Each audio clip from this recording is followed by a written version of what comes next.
is also about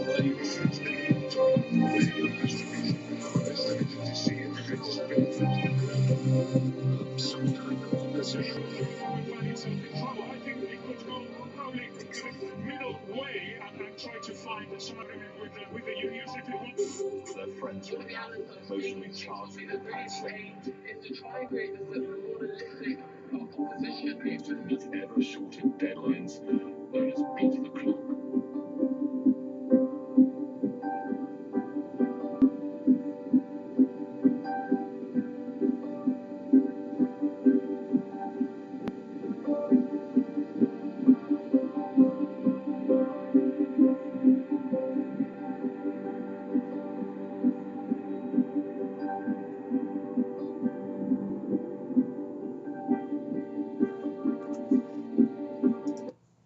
How you doing, folks? That's the song. That's the piece of music that plays in the end of the film I just witnessed. I just got done watching right now.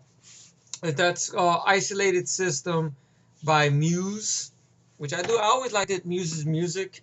I know this is from their new album they had done this year, where they've kind of changed their type of approach of music or whatnot and stuff, and they helped out with a little bit of the score in the film and everything like that. The way something like that sounds a little bit like Exorcist, or the way the beat sounds, or something out of it made me think a little bit of Dead Zone for some reason. I don't know why. It's a little bit of Howard Shore, a little bit. I don't know why. At least that part of that little bit of music in the beginning. But I just got done watching this film now, and I can't believe I'm saying this. This gotta be the year of I can't believe it.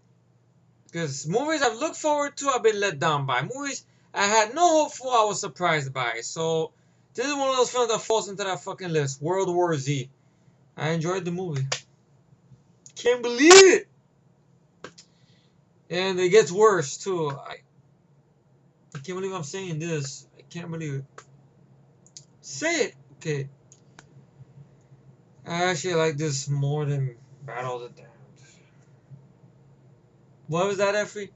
I like this more than Battle of the Damned. I'm not gonna yell it out. Come on.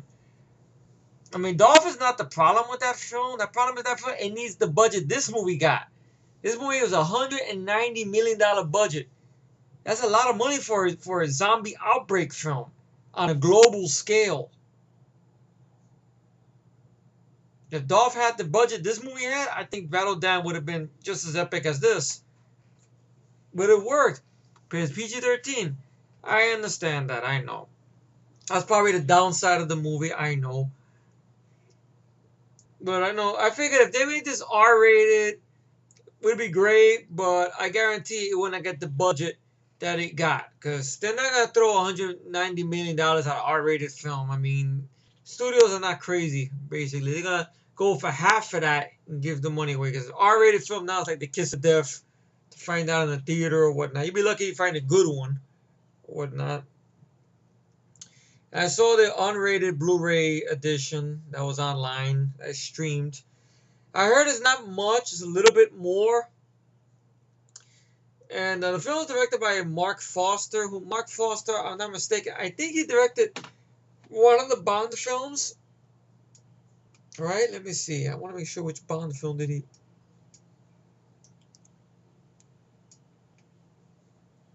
Mark Foster. Yeah, he directed Quantum of Solace. Oh, he also directed Machine Gun Preacher before this. That's the one I had on my computer. I gotta find it again. With Gerard Butler. Oh, Mark Foster was also the director behind Monsters Ball. That's that movie that got Halle Berry the Oscar.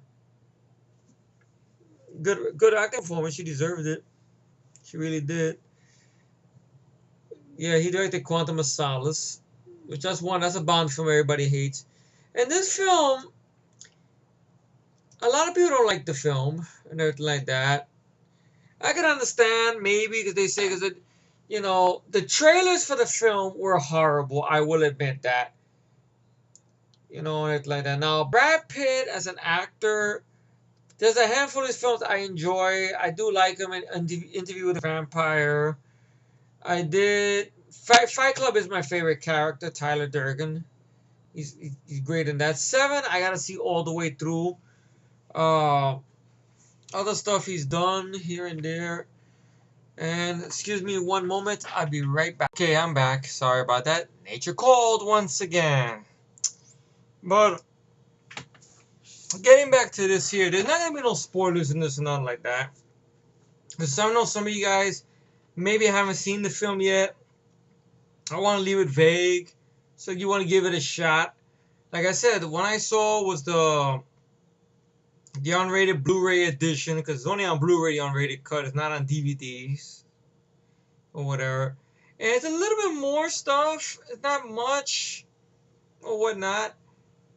I mean, we've seen zombie outbreak films before. I will say 2004 Dawn of the Dead film is miles better than this film. And Day of the Dead, though that's not an action film like this film is, or an adventure film, but still, I say that's my favorite zombie film. Maybe stuff like that.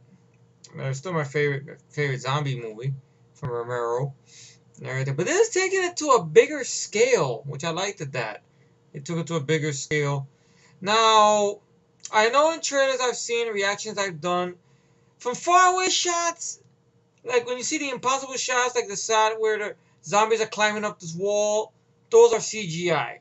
But the close-up shots of the zombies, the infected or whatnot, are people in practical effects. Not spectacular practical effects. Not like, something you would see out of, like I said, I can bring up again, Day of the Dead or whatnot. Because they're usually running, so they're infected. Now, we've seen them before.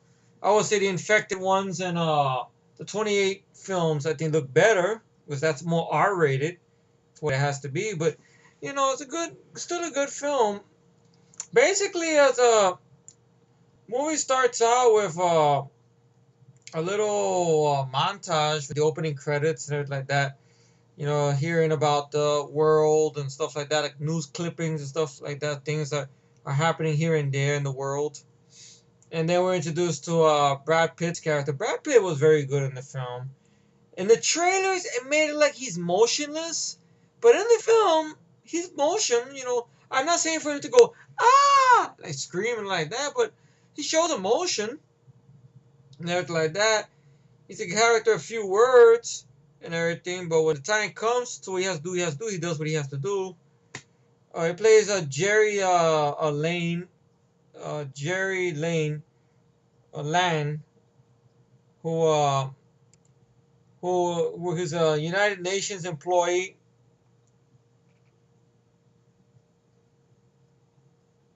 He works for United Nations. I guess he has a pass for the military or whatnot. And he's a family man. He's got a wife and 2 daughters. And no trouble buying Brad Pitt. Brad Pitt's a good actor, and he gets the right roles here and there. Like I said, my favorite would always be Fight Club, his role in Fight Club. But he's done other roles here and there, like Interview with the Vampire. That's one nobody talks about. I actually enjoyed Interview with the Vampire. Brad Pitt, to me, won me over in that role. And let me look what else he's done. Let me make sure, in case there's other movies I remember he's done that I don't mind. I know he had a small part in the ensemble cast in True Romance. Let's see, he's from Oklahoma. Let's see. Troy, I seen him once a long time ago. I didn't mind Troy. He was badass as Achilles. Okay, the Ocean's films, I don't mind them in there, but I don't care for the films, to be honest. The first film was okay. Mr. and Mrs. Smith is a time waster at most. I mean, Brad Pitt and J.G. Jolie, I look like they're having a good time. I would like to see that turn into a franchise, but the problem is 20th Century fuckface, so it would not work that well. Let's see. Snatch, I was annoyed with him in Snatch because of his over-the-top accent. It barely comes out what the fuck he's saying. Let's see. 12 Monkeys, okay performance, but not much I could think about there. The Devil's Own with him and Harrison Ford, I would like to revisit. I barely remember it. I know Treat Williams is in that movie. Let's see. California, bored to tears with California. I saw it one long time ago, didn't care for it. Cool World, he's the best thing in the film, honestly, Brad Pitt, but he can't save the film. Let's see. Oh, his little role in Thelma and Louise. Alright.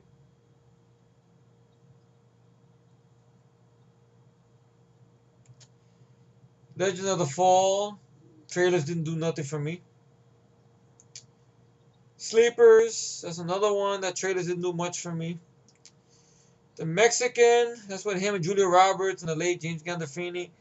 Trailers for that didn't do nothing. Spy Game, I reviewed a long time ago. I hated Spy Game. He wasn't the problem with Spy Game, it's just the movie's boring. Let's see. Assassination of Jesse James by the coward Robert Ford. Heard about that, never seen it. Burn After Reading, heard it wasn't much to run home about. The Curious Case of Benjamin Button, that will re-team him up again with David Fincher. Didn't interest me, the trailers. And Glorious Bastards, I cannot find another way to watch. And from what I heard, he's the best thing in the film, but that says a lot, though. Let's see. Tree of Life. Moneyball. I know that's the one he did with Jonah Hill. Let's see. He's working on some film that he's filming now called Fury. And he's got something later on. He's in this film called The Counselor. In 2000, later, sometime came out, I guess, The Counselor. 12 Years a Slave. That's another one he had done. So he's been busy this year. Killing Them Softly. I've seen trailers for it. I haven't seen the film. But he's a decent actor. Very, decent actor. And, he's married to Angelina Jolie. I know he supported his wife a lot for what happened to her, with the whole mastectomy she went under and everything like that. And everything. Seen interviews with the guy. Seemed like a nice guy. I remember I saw a very good Inside the Actor Studio with him and whatnot. But he plays a guy who works for United Nations. His wife and kids. I guess they're getting ready to go to the airport or go to a trip or something or whatnot, and they're stuck in traffic and having dialogue in the car until all of a sudden this some police motorcycle fucks up his rearview mirror. Now in the trailers I've seen, they make it sound like Brad Pitt's not having emotions to it, but in the movie he has emotions. He gets out like, what the fuck? Like he almost wants to say like, what the fuck happened? Somebody asked him, "Oh, so you alright, sir?" I go, yeah. It's crazy. What? My window. Look at my glass. So I like the idea, he's reacting to it, not just like nothing to him. That's why they made it look like in the trailer. So whoever edited the trailer is an asshole. So I know Paramount this year. I mean, trailer reactions I've done up to Pain and Gain, and now this one. And look at that. Don't behold, they're in my fucking best list. Like this movie will be. What number? I have no idea yet. But I know it's in the list. It'll be in the list. So ultimately, shit starts going down. Shit gets real. Some military police person tells him to get back in his car. He gets back in his car. A affected person is driving a fucking truck, fucking up all the cars in the fucking thing. Great action sequence. Mark Foster has a good eye for this. Not very choppy, which I liked it. His car gets fucked up. His daughters are panicking. They get into another car. They go to a supermarket. Some guys try to fuck around with his wife. He kills one of the guys with the gun. Not blood splats or nothing, but still fucks them up. When a cop is coming, he has his hands up, he's gonna be arrested. But no, the cops actually run to the supermarket and get supplies. So he gets the fuck out of there. And ultimately, he gets in touch with some people from the UN to pick up an extraction on the roof of this building. They can't do nothing now. It's got to be the next day. So he's in a project building, which I like that they did this in a project building. Almost like what I live at, something. And some Hispanic family opens the door to him and everything like that. He listens to the radio and stuff. He urges the family to go with him. They don't want to go. And you got to go to the roof and everything like that. And you get a great chase sequence where a foot chase where the zombies are right behind Brad Pitt, where he's trying to make it to the roof, and he makes a bayonet with his gun and everything like that. And ultimately get on the helicopter. Some of the zombies jump on the helicopter. See, some of that I can stand you doing that with CGI because you can't do that with real actors, obviously, no matter how many good fucking stuntmen you got. But well done. Well done. They make it to this carrier ship where his friend from the UN is at, along with the military. And his family is safe there, along with the little boy from the Spanish family who survives. He comes with them. And one of the military guys is actually David Andrews from Graveyard Shift. You ever been to a graveyard? You get your Star Search. Yeah, I had to throw that in there. Come on. Go to Star Search. This is when you go to Star Search. Bravo. So, David Andrews, he's the military guy in charge there. And they want him to go, since he's been through his past training or whatnot to other countries before, to go with this expert guy to South Korea, because they have a Navy SEALs team over there that's stationed there that have some info about what the point of origin of this virus started. So they go there, and that's all I'm going to say for there, because the rest of the film, I want you guys to check it out. It got 4 nominations for what? Nominated Summer 2013 Blockbuster Trailer? Really? Nominated for Summer Blockbuster TV? There's a fucking... Really? Is it rewards for that? Super Bowl trailer? Oh, brother. Hollywood Film Festival nominated Mark Foster for Best Director. Teen Choice Awards this one. I can't believe it. Teen Summer Movie Action Adventure. Wow. So this must be one of the, I guess, wow, Teen Choice Awards. Really? Because it's PG-13, maybe that's why. And the movie, I don't know at the box office how much money it took in. I don't think it took in much, to be honest. Opening weekend was $190 million budget, and opening weekend was only $66 million. So that's pretty low. And it grossed over, I guess maybe it grossed maybe double that, maybe worldwide and stuff. So I don't know what the plans is of this getting a sequel or not. And I know there was a lot of problems behind the scenes with the film. Like there had to be reshoots done, rewrites. The third act of the film had to be shot again, reshot.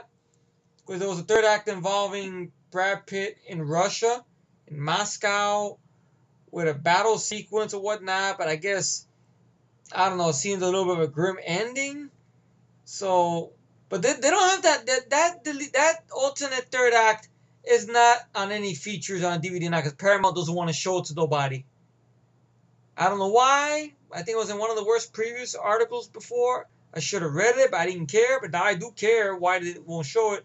But I like the third act of this film. I thought it was very tense and everything like that. It did a good job and everything. I know there's some cutaways at times on some stuff, but I mean, in all honesty, like what Matt said when he reviewed it, I mean, how many times have we seen somebody get stabbed or shot in the head or an arm being cut off? How many times have we seen that in these type of films already? So I guess, and plus they would have lost budget. I mean, I don't think you could have done this film on the budget that 2004 Dawn of the Dead had, to be honest. I mean, I still love that film more, and Romero's Day of the Dead more, and everything like that. And I do, enjoy, this Dawn of the Dead as well too. But this one, to take it to a next level like this on a global scale and stuff like that, like stuff you wouldn't see in a zombie film, like a sequence involving zombies on a plane and everything like that. I mean, I remember seeing a movie about zombies on an airplane called Flight of the Living Dead, which I didn't mind that one, to be honest. Though it was a bit silly at times, but I didn't mind a lot of practical effects or whatnot. I liked it. Richard Tyson was in there from 3 O'Clock High, which was one of your good guys. I didn't mind if I had a little fun with it. That's one film I'd like to revisit again. But I would say this movie is better than that film, though. Though that's an R-rated film, that's a lot of practical effects, but that's all I can say about that. But the movie is a very solid film. I wish I can go more in depth into it and everything like that.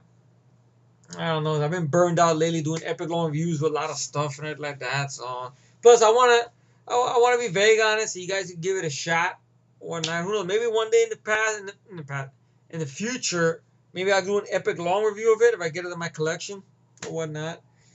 But I was impressed by the film. Very impressed. It was entertaining. It wasn't boring.